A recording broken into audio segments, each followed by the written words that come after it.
The view from above. Hundreds of thousands of protesters converging on downtown Barcelona from 5 different directions. Many started marching from their hometowns on Wednesday. A show of mass dissent after Spain's Supreme Court sentenced 9 separatist leaders to severe prison sentences for a failed secession attempt in 2017. But Madrid's hard line did not deter Catalonia's regional president from calling for a new independence referendum. I would like to see us exercise our right to self-determination in this legislative term. The protests have impacted the entire city. Dozens of flights have been cancelled. Trains and metro lines are running on a reduced schedule. During the night, some of the protests turned violent.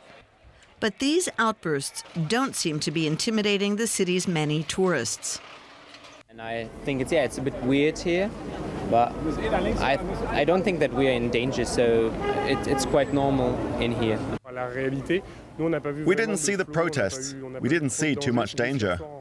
It was just last night returning to the hotel that we saw the area blocked by the police. There was apparently a demonstration nearby, but we didn't feel unsafe. Spanish authorities say they won't tolerate rioting. Their actions, as we have already said, will not go unpunished, because our legal system provides for both criminal and economic sanctions for people who commit delinquent acts, such as those we are seeing.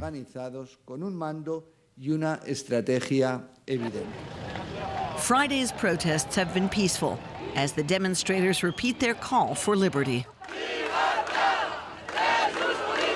Well, the demonstrations in Barcelona are already being compared to the pro-democracy protests that have swept Hong Kong in recent months. And I'm joined now by our reporter, Cherie Chan. Now, Cherie, you've been covering those protests for us in Hong Kong. Now, what similarities do you see between these two movements? Even the protesters may be learning from each other?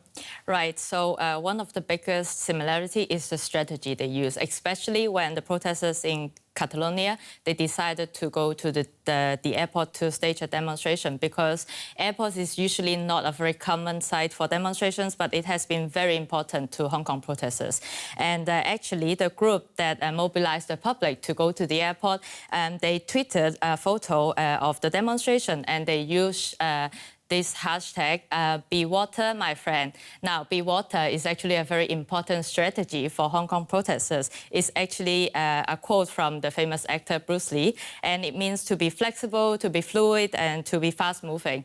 And another strategy that Barcelona protesters, they're adopting is actually the use of technology and social media to organize the protests. And one group of activist group, they actually organized a public forum to specifically look at the examples in Hong Kong on how they use Telegram to organize all these protests. So you can see that they are really learning from each other. So that's protesters in Hong Kong specifically, or in Catalonia, specifically looking at what Hong Kong protesters are doing. Exactly. Now, what about in Hong Kong? I'm assuming the protesters are kind of keeping tabs on what's going on in Barcelona. Right. The Hong Kong protesters, they are really keeping an eye on what's happening there. And they actually circulate a lot of news and updates of the protests now going on in Barcelona. And they are actually also very proud to see that some of their skills being exported to the other part of the world. And actually, some of the protesters in Hong Kong, they planned to organize a Stand with Barcelona or Stand with Catalonia rally in Hong Kong to show solidarity. All right, DW's Cherie Chan, thank you very much.